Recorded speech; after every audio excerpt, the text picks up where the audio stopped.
여러분 안녕하십니까? 북괴 김정은이가 집권한 지 12년을 맞이하고 있는 북한. 지금 난리가 났죠.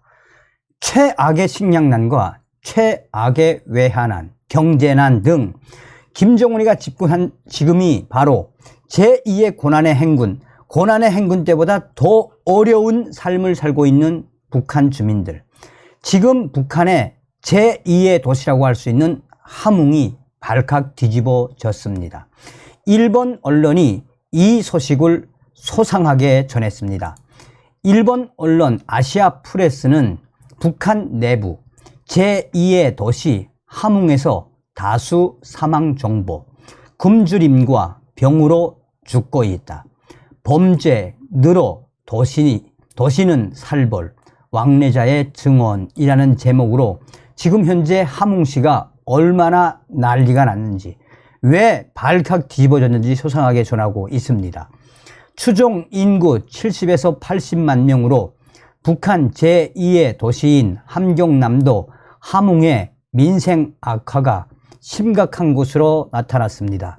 지난 2년 정도 사이에 굶주림과 질병으로 사망한 사람들이 계속해서 속출하고 있고 범죄도 다발하고 있다는 정보가 북한 국내에서 빠르게 확산되고 있습니다. 지역 간 이동이 여전히 엄격하게 제한돼 함흥의 구체적인 실종은 밝혀지지 않았지만 북부 지역에 사는 아시아 프레스 취재 협력자가 함흥에 왕래하는 주민과 접촉해 생생한 증언을 얻었다라고 아시아 프레스는 강조하고 있습니다. 정보 통제로 주민들도 알 수 없었던 실태. 함흥에서는 상당한 수의 사람들이 굶주림과 병으로 죽은 것 같습니다. 강도 등 흉악한 범죄나 사건이 다발하고 있습니다. 이런 소문이 북부 지역에서 자주 들리게 된 것은 2021년 후반부터입니다. 북한 당국은 2020년 1월 말 코로나 팬데믹이 발생하자 중국과의 국경을 폐쇄, 국내에서도 사람의 이동을 엄격히 제한을 했습니다.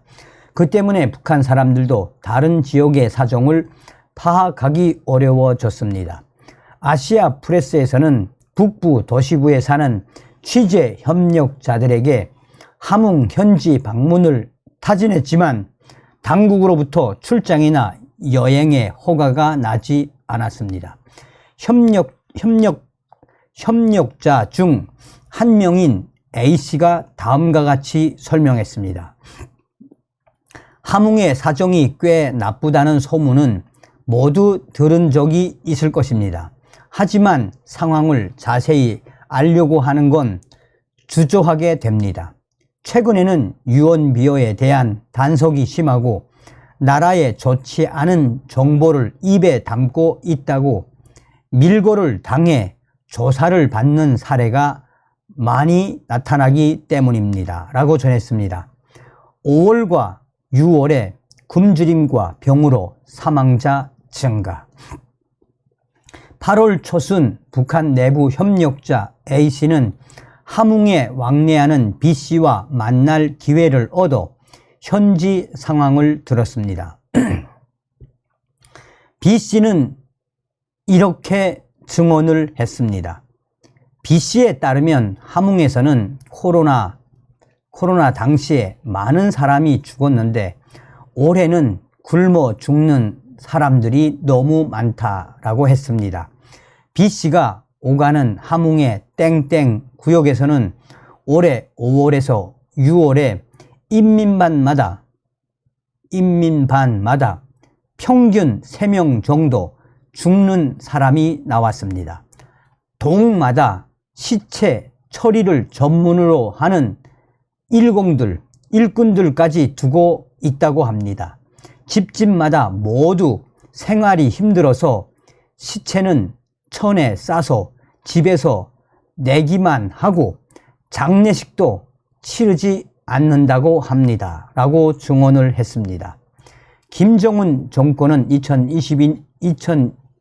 2022년 5월에 코로나 발생을 공식적으로 인정을 했는데 순식간에 감염이 확산돼 몇 달간 대유행한 것으로 보입니다. 인민반이란 최말단 행정 조직으로 지구마다 20에서 30세대로 구성되어 있습니다. 거주자 수는 50에서 80명 정도, 동은 보통 20개에서 40여 개의 인민반으로 구성되어 있습니다. 한 동의 인구는 1000명에서 3000명 정도로 보입니다. 만일 올해 5월에서 6월에 함흥의 한 인민반에서 3명의 사망자가 나왔다라고 하면 사망률은 3.75에서 3.76%로 한 동에서만 무려 60명에서 120명의 사망자가 나온 셈이 됩니다. 강도, 갈취, 구골, 살벌한 분위기. B씨의 증언을 A씨는 또 이렇게 이야기했습니다. 함흥 시내는 현재 살벌합니다. 우리가 사는 땡땡시와는 다른 세상인 것 같습니다. 낮에 함흥역에 내리자마자 소매치기나 갈취범들이 몇 명이나 모여듭니다. 그것도 몰래 훔치려는 것도 아니고 이 가방이나 주머니에 당당히 손을 넣는다고 합니다. 칼을 보여주는 사람도 있습니다. 돈을 달라고 요구해도 안 줄 것을 알고 있어서 소지품이 있으면 다가와서 뭐가 있느냐, 나눠 먹고 살자라고 말하며 위협을 합니다. 진짜 무서웠습니다. 안전원과 주찰대가 앞뒤로 서서 경비를 서고 있어서 큰 소리로 알렸지만 범인들은 도망치려고 하지도 않고 웃으면서 가버렸습니다. 함흥에서 강도를 당한다는 것이 무서워서 여자만으로 나가지 않고 외출할 때는 꼭 남자와 함께 다닌다라고 합니다. 자전거도 강도가 훔쳐가기 때문에 반드시 3명에서 5명 모여서 타고 다닌다고 합니다. 함흥시 사포시장에 갔을 때 공동변소 입구에서 남자 2명이 돈을 내라고 해서 없다고 하니 가방에 넣어두었던 야채를 내놓으라고 했습니다. 눈빛에 살기가 있어서 무서워서 가방 채로 주었습니다. 함흥시 사포시장에 있던 사람들은 모른 척하고 있었습니다. 꽃제비도 많이 있었습니다. 사포시장에서 20여 명 이상의 꽃제비들을 봤습니다. 그리고 학생들이 구걸을 하듯 물건을 팔고 있었습니다. 고무줄을 사달라고 매달려서 놀랐다고 했습니다. 길가에 깡 마른 사내들이 많이 나와 앉아 있었습니다. 분명히 무직자들 같은데 단속도 하지 않는 것 같았습니다. 김정은 정권은 수년 전부터 성인 남자에게 나라에서 배치한 직장에 출근할 것을 강요하고 무단 결근자, 직장 이탈자를 무직자로 간주해 강력한 단속에 나서 처벌하고 있습니다. 왜 함흥이 나쁜가? 그렇다면 왜 대도시인 함흥의 상황이 나쁜 것일까?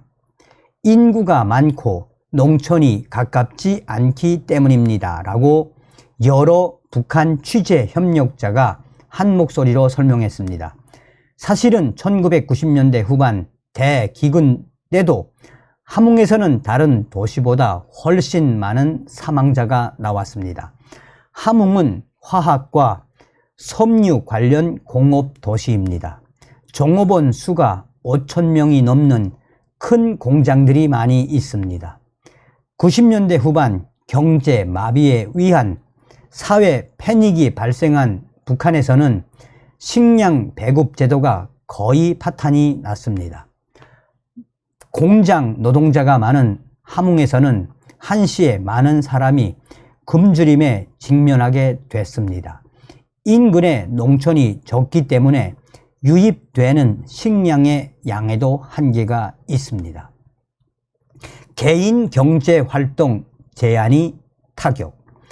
김정은 정권은 코로나 방역을 명목으로 사람과 물건의 이동을 강하게 제한하고 있습니다. 또한 개인의 작은 비즈니스와 비공식 임노동을 비사회주의적 행위로 강하게 단속했습니다. 이 때문에 도시 주민 대부분은 현금 수입이 급감을 해 곤궁에 허덕이게 됐습니다. 함흥은 인구가 많고 농촌이 멀다 보니 타격을 입은 사람들이 많다는 것으로 추측이 됩니다. 또한 함경북도 청진시, 김책시에도 아사자가 다수 발생하고 범죄가 증가하는 등 사태가 매우 심각하다는 미확인 정보가 확산하고 있습니다. 라고 일본의 아시아 프레스는 전하고 있습니다. 이게 바로 북괴 김정은의 북한입니다. 다음 시간에 뵙겠습니다. 멸공.